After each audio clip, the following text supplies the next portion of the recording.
Hi guys, welcome at the Consumer 2020 show episode 12. This time I want to talk about a philosophy that I learned from one of my clients, which is the Starwood Hotel Group, and they have a philosophy that's called +1.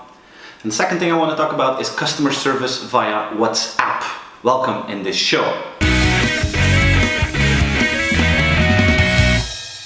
A great philosophy that I've learned from my friends at Starwood Hotels is what they call a +1 philosophy. And it's a very simple concept, but I really like it. It's the idea that if they receive a question from a client, that they do that, they answer the question, they help the client, but they add one more thing.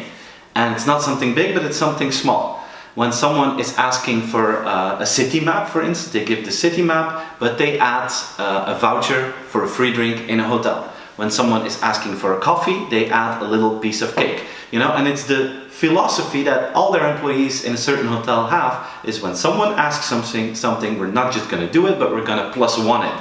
And just ask yourself the question in your company, is that something that you could do? What happens if a client asks a question?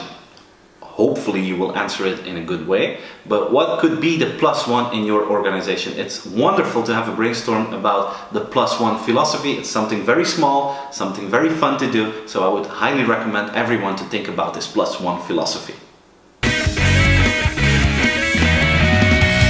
Second thing that I want to talk about today is WhatsApp.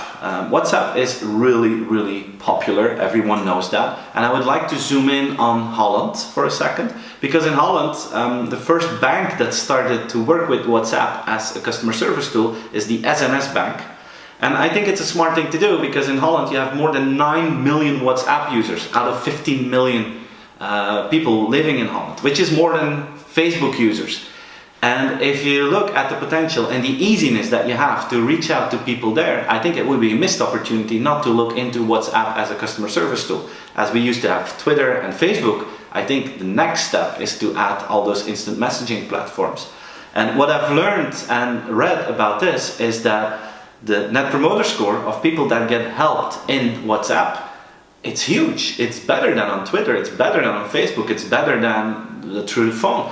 So I think it's an interesting concept, and actually it's not just interesting, it's something that every company probably should do in the short run to investigate how you can ask customers in a fast way through WhatsApp. And I think it's really cool that a bank is one of the first companies in Holland that started to do that. So congrats to SNS Bank, I really think that you did a good job there, and I hope you're going to have good results with that. This was episode 12 of the Consumer 2020 show, my friends. I hope you liked it. This was a short one, but I hope it gave you some quick wins, some cool ideas that you can work with. I hope you will share this episode. I hope you will subscribe to my channel, and I hope you will ask questions, and I hope you will share case studies with me that I can use in the next episode. Thanks a lot for watching, and see you next week. Bye-bye.